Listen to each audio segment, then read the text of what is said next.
The Egyptians built monuments so immense that even after more than 4,000 years, they still dominate the horizon.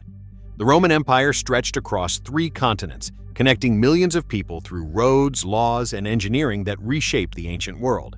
Deep within the rainforests of Central America, the Maya constructed magnificent cities filled with towering pyramids, astronomical observatories, and intricate temples, many of which remained hidden beneath dense jungle for centuries. These civilizations couldn't have been more different. They spoke different languages, worshipped different gods, lived on different continents, and yet today, they all share the same fate. They are gone. History often tells us that each civilization collapsed for its own unique reason. The Romans were invaded. The Maya suffered devastating droughts. Ancient Egypt weakened under foreign conquest, and political turmoil. But what if that's only part of the story? What if historians have been asking the wrong question all along? Perhaps the real mystery isn't why one civilization disappeared. Perhaps it's why almost every great civilization follows the same path. Because when you look closely, something remarkable begins to emerge. Again and again, civilizations separated by thousands of miles, and sometimes thousands of years, display the same warning signs long before they fall. Economic strain, political instability, environmental stress, growing inequality, increasing complexity. None of these problems, on their own, are enough to destroy an empire.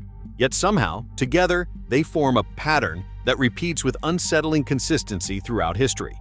Even more surprising is this: most civilizations don't collapse at the height of disaster. They collapse while many people still believe everything is under control. Markets continue to function, cities remain crowded, trade still flows, life appears normal, until suddenly it isn't. From the outside, collapse can seem almost instantaneous. But history reveals a different story. Civilizations rarely fall because of a single catastrophic event. Instead, they spend decades, sometimes centuries, slowly becoming more fragile while appearing stronger than ever. Then, one final crisis arrives, not necessarily the biggest, just the one that pushes an already strained system beyond its limits. This hidden pattern appears so often that it raises an extraordinary question. Was the fall of the world's greatest civilizations truly inevitable? Or were there warning signs that people simply failed to recognize until it was too late? To answer that question, we must travel across thousands of years of human history. Because buried beneath the ruins of forgotten empires lies one of history's greatest lessons, not just about the past, but about how complex societies rise, flourish, and eventually unravel. And once you see the pattern, it's impossible to unsee. For every civilization that has ever collapsed, there was a moment when collapse seemed impossible. Imagine standing in Rome during the reign of Emperor Trajan around the year 117 AD. The empire stretched from the misty hills of Britain to the deserts of the Middle East.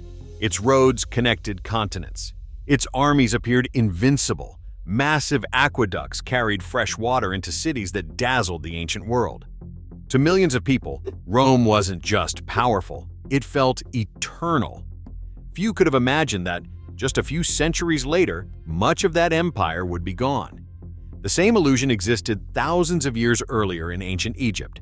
For over 3 millennia, pharaohs ruled one of the most stable civilizations in human history. Generation after generation watched pyramids rise, temples expand, and the Nile continue its predictable cycle of flooding and renewal. Egypt had survived invasions, internal conflicts, and periods of famine.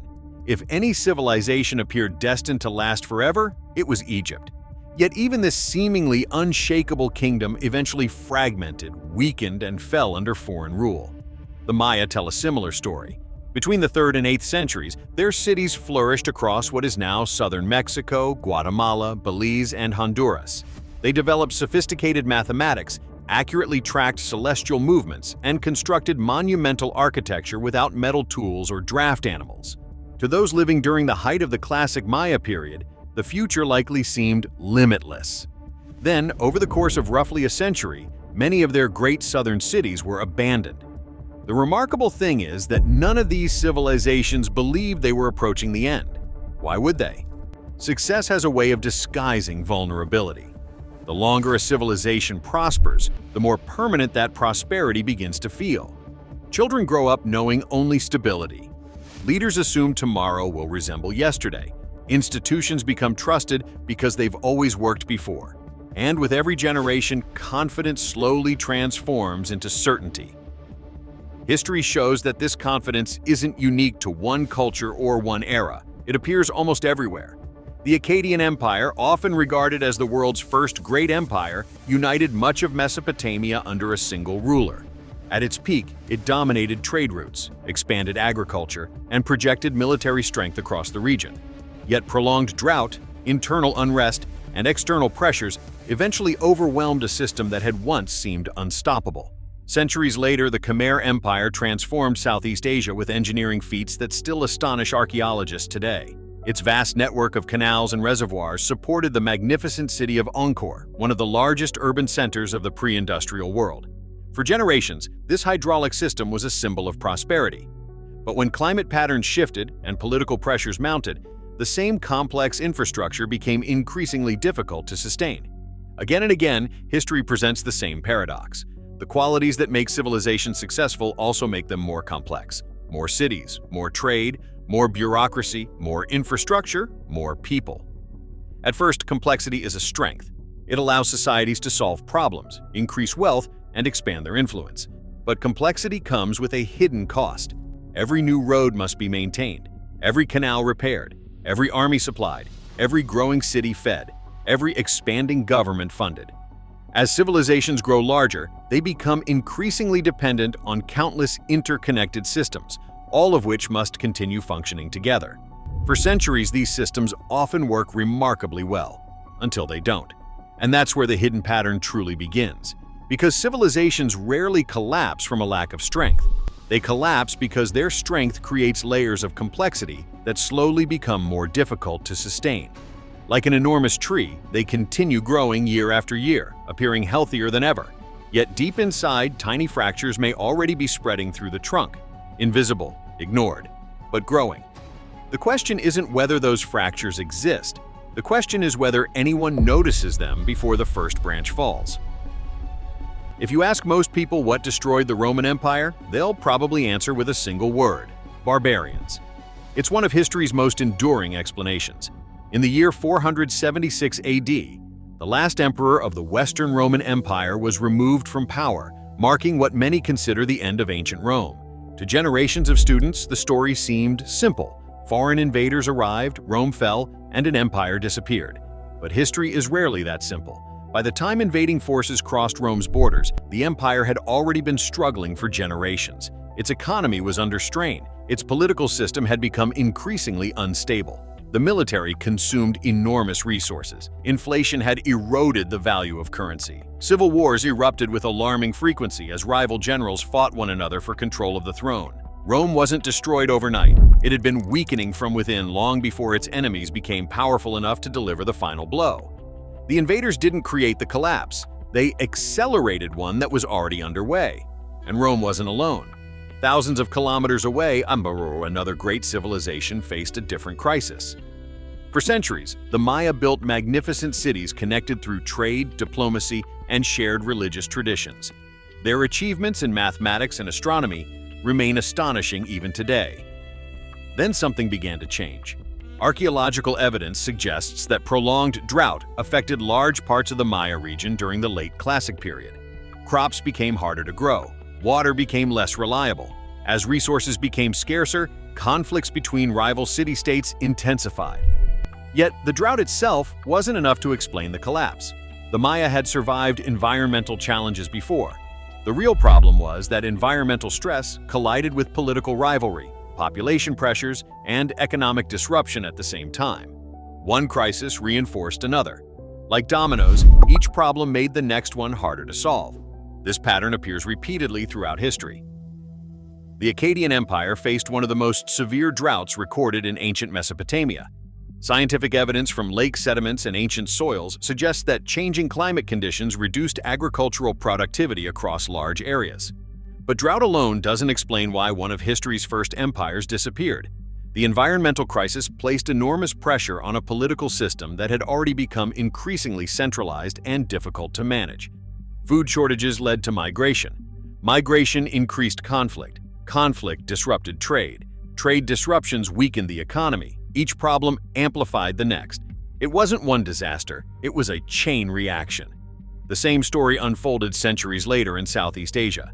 At its height, the Khmer Empire engineered one of the most sophisticated water management systems the ancient world had ever seen. Massive reservoirs and canals allowed farmers to grow enough rice to support a vast population centered around Angkor. For generations, the system worked brilliantly. But new research suggests that alternating periods of severe drought and intense monsoon rains damaged parts of this complex infrastructure. Maintaining such an enormous network became increasingly difficult, especially as political instability grew. Once again, no single event explains the decline. Climate mattered, politics mattered, economics mattered, infrastructure mattered. Each challenge alone was survivable. Together, they became overwhelming. By now, a surprising pattern begins to emerge. Civilizations don't usually collapse because they encounter problems. Every civilization encounters problems. Instead, collapse becomes more likely when multiple systems begin failing at the same time. Imagine a ship crossing the ocean. One small leak isn't catastrophic. Neither is a damaged sail, or a broken compass, or a tired crew. Any one of those problems can usually be managed. But if all of them happen together, even the strongest ship can find itself in serious danger. Civilizations operate in much the same way. Healthy societies are remarkably resilient. They can survive wars, recover from droughts, rebuild after earthquakes, adapt to changing trade routes. What they struggle to survive is the convergence of crises. Historians sometimes call this systemic stress, a condition in which political institutions, economies, food supplies, infrastructure, and social stability all begin experiencing pressure at the same time.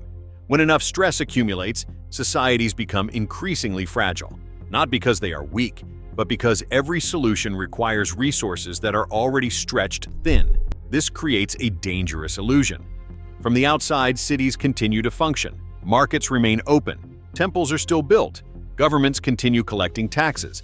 To ordinary people, life may appear surprisingly normal, yet beneath the surface, resilience is quietly disappearing. A single harvest fails, another political crisis erupts, a neighboring kingdom attacks, a major trade route is disrupted. Individually, none of these events should destroy a civilization.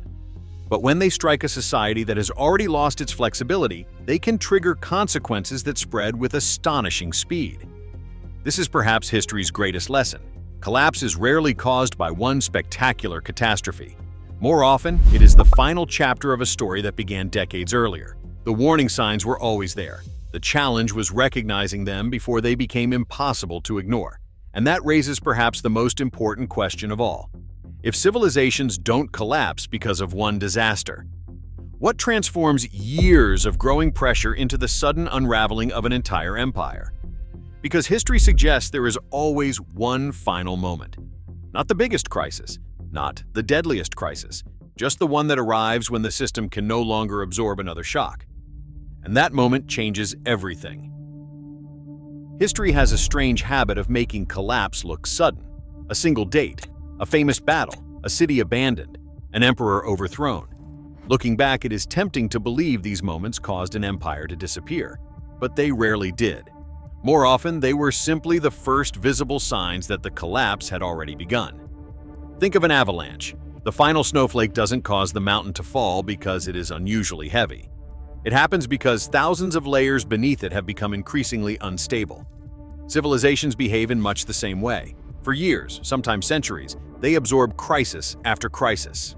Each drought, each economic downturn, each political conflict, each failed harvest, each war. Individually, they seem survivable. Collectively, they slowly erode a civilization's ability to recover.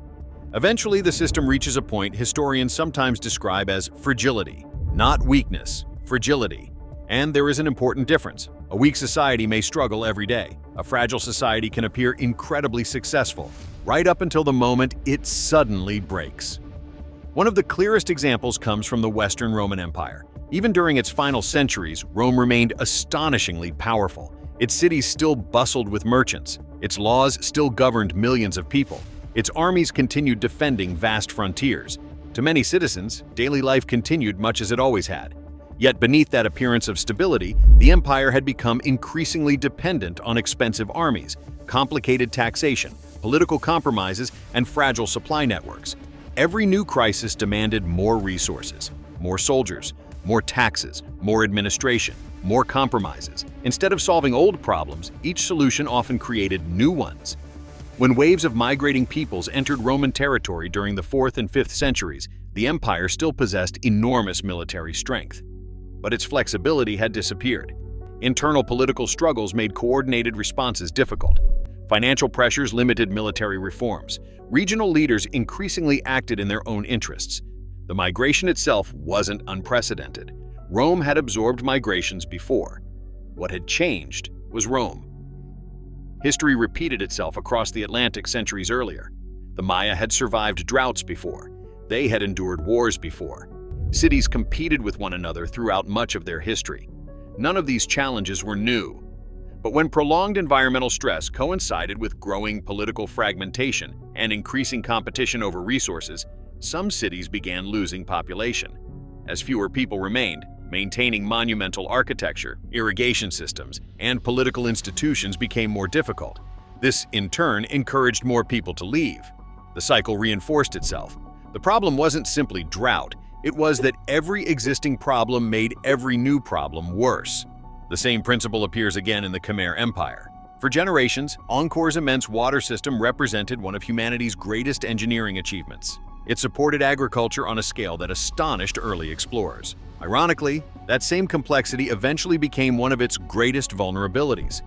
Maintaining hundreds of canals, reservoirs, embankments, and waterways required enormous coordination. When political instability increased and climate patterns became less predictable, parts of the system began failing. Once one section struggled, pressure shifted elsewhere. Maintenance became increasingly difficult. Small failures accumulated. Eventually, the very infrastructure that had once sustained one of history's greatest cities became harder and harder to preserve. There is a remarkable lesson hidden inside all of these stories. Success creates complexity. Complexity creates dependence. Dependence creates vulnerability. It is one of history's great paradoxes.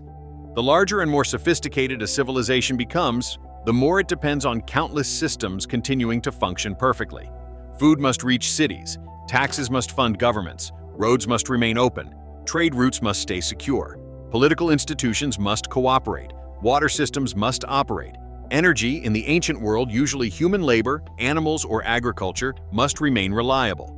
Remove one piece, the system adapts. Remove several, it begins to strain. But when enough pieces fail together, the entire structure can change surprisingly quickly. Historians call this a cascade. One failure triggers another, which triggers another, which triggers another, until recovery becomes increasingly difficult. Suddenly, what once appeared permanent begins unraveling with astonishing speed. This explains why history often seems to accelerate during periods of collapse. Events that normally would have unfolded over centuries suddenly happen within a few decades. Governments weaken, trade contracts, populations migrate, knowledge is lost, institutions disappear. To those living through these events, it probably felt chaotic and unpredictable. But looking back, a pattern begins to emerge. The final crisis was almost never the true cause. It was simply the moment when decades of hidden pressure finally became impossible to contain. And perhaps that is the greatest misconception about history. Civilizations are not destroyed by their biggest disaster. They are destroyed when they lose the ability to recover from ordinary ones. That distinction changes everything. Because if collapse isn't really about war, or drought, or invasion, then what exactly is the pattern connecting nearly every fallen civilization in history? After thousands of years, across different continents, different cultures, different religions, different technologies, the answer is surprisingly simple. And once you see it, you'll start recognizing it everywhere. By now, a remarkable picture begins to emerge.